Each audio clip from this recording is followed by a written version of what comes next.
Good morning. Hi, everyone. Hey, it's another week of writing. I'm here to share what I'm going to write this week, what I'm going to read this week, something I plan to learn this week, a class I'm going to take. I'm here with you to let you know what I'm up to keep you posted on this writing journey of mine. If it's your first time here, my name's Asa Merritt. I'm a new fiction writer. My background's in screenwriting. I wrote a series for Audible starring Stephanie Hsu called Six Sermons. Welcome. I'm so glad you're here. The way this video is going to work, I'm going to lay out what's happening on this channel this week. There's a couple short story book clubs that are run here. I'm going to talk about one big idea that I'm trying to implement this week. Namely, I'm trying to work smarter, not harder, to see if I can write better by doing less. We'll see. I'll let you know how that makes sense in my brain, and you can tell me if it makes sense in yours. I'm going to talk about some of the stories I'm going to read this week, and then lastly, a short fiction class that I'm going to take today that I'm going to tell you about as well. And then at the end of this stream, I personally am going to read some of King Lear out loud. I thought that I was going to read it out loud, but I started trying to read it out loud and I think I'm going to be a little too nervous to do that. But the idea here, sort of in the macro, in terms of how I approach my writing life, is to try to get really good material in the bones, in the bloodstream at the beginning of the week. I got inspired by this writer, the Afrofuturist Stephen Barnes, who said that for a year he woke up every day and read a scene of Shakespeare out loud to try to just normalize excellent language, active writing, all that good stuff. So I'm going to do that at the end of the stream. I encourage you to find a book or something else at the beginning of the week if you're a writer to engage with, put our minds in the right mindset this week before we get going. And if you're here live in the chat, let me know. So I know you're here. And of course, tell me what you're working on. So the big idea. So yes, the big idea this week is that I am going to try to do a little bit less, but do it better.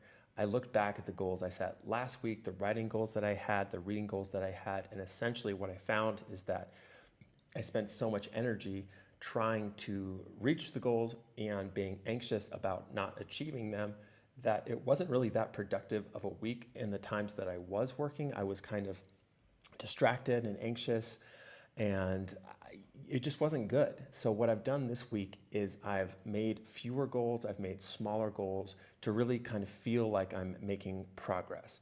So I want to get to a deeper place. I want to get to a working smarter from here place, and not in the like hectic, oh my gosh, I need to get X, Y, and Z done by the end of the week. That's kind of what I tried last week, and it wasn't fruitful. It wasn't productive. So I'm going to try to do it differently this week. The writing goals. So if you've been following along on the channel, I've been working diligently on a Weird Wild West short story. My plan this week is to revise that piece. And as long as I work on it every day, I'm going to count that as a win. If I sit down with it, sit down on the page, write a few sentences, just be with the piece in a focused, intense, specific way, then that's the goal I'm setting for myself. If I don't finish the revision, I don't finish the revision.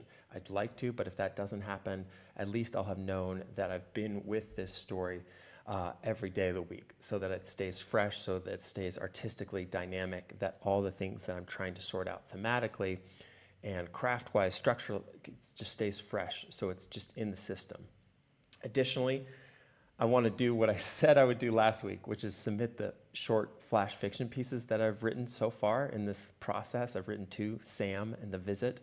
These are 2 very short stories that I wrote. I said in this video last week that I would, I would submit those. I said, I promise, I submit those. And I think on Friday, when we do the live writing on this channel, I think that I'm going to talk a little bit about how powerful fear of rejection really is. And just what I'm grateful for is doing these weekly check-ins, these accountability check-ins, because I can just see very starkly the gap between what I say that I want to do, which is to become this professional published short story writer, and my actions, which in this case was I sat all week and did not send out these 2 stories for submission. That would have taken 40 minutes to find places to submit to, send those emails, and I didn't prioritize that. I'm just really identifying that action or that lack of action, and it's like, why did that happen? Why didn't you do that? Are you afraid? And if so, how do I deal with that? I think I am afraid. So how do I deal with that? I come here again and I say, you know what? Okay, this week I'm going to face it. I'm not going to put that off till last. I'm not going to procrastinate by doing other things. I'm going to prioritize that and get it done. So that's another writing goal for this week. Still waiting to hear back from Mr. Editor, which is a piece of flash fiction, also Weird Wild West. So September 1st is when they're announcing the results of that contest. Reading this week. Last week I said I would try to read 8 short stories. This week I'm lowering that number. I'm lowering that number to 6. Trying to just, again, focus on a workflow, a mode in which less is more, in which I can feel like I'm accomplishing things, like I'm making progress. And so just to go through these reads, let's start with the 2 book clubs. Excuse me. Pardon. 2 story clubs on this channel. On Wednesdays, we're working our way through this anthology called The Big Book of Science Fiction. So that I'm definitely going to be reading this week. The story for that this week is called The New Overworld by Paul Scherbart. And you're more than welcome to join. We'll be talking about that at 1 Mountain Time, 3 EST on Wednesday, if you want to read that story and hop in the conversation with my colleague Sarah. And then on Thursday, working through this collection, the horror short story anthology called The Dark Descent, and the story this week for that is called The New Mother by Lucy Clifford. So I'm definitely going to be reading those. You can bank on it because we'll be talking about them in depth on Wednesday and Thursday. Also on this list, Tales of the Fish Patrol by Jack London. Kind of a strange, deep cut. I ran up on this little note I wrote to myself in a journal when I was 7 about how I wanted to be like Jack London and go to the Northwest Territory so I could be a writer. It was pretty cute. And I hadn't read Jack London probably since that story To Build a Fire, which you may have also read in high school. So I said, what the heck, let me just check this out. And so I've been listening to that on tape while I walk my dogs. And it's cool, like nothing like a good adventure story. Problematic. It was written more than 100 years ago. But the spirit of those stories is still undeniable. I've got one more story in that collection that I want to finish. Nightmare Magazine. So this is a place I would love to publish in. And to do so, I want to familiarize myself more deeply with their work. So I want to crack that open this week and read a story from them. And then, I'm still chipping my way through these other 2 collections I talked about last week. Exhalation by Ted Chiang and Songs of a Dead Dreamer and Grimscribe by Ligotti. These are inspiring. Ligotti, he moves me. I love reading for several reasons. It's rare that I find, not rare, but like I always am delighted when I find a text that truly activates feelings inside of me. And he does that in a way that's really inspiring for me. And then Ted Chiang, I like his work also, and specifically I'm reading him this week because his stories are conceptual in a lot of ways, and they're structured in kind of elegant framing ways. And this particular story that I'm working on, the Weird Wild West story, Not Everyone is Cut Out for the Snake Show, is playing with this kind of nesting doll type narrative structure a little bit. And he does this so organically and naturally in his stories, so that I just kind of want to keep going with that and see what I can find there. So I'm gonna. And then in terms of like craft, education, edification, learning, always be learning.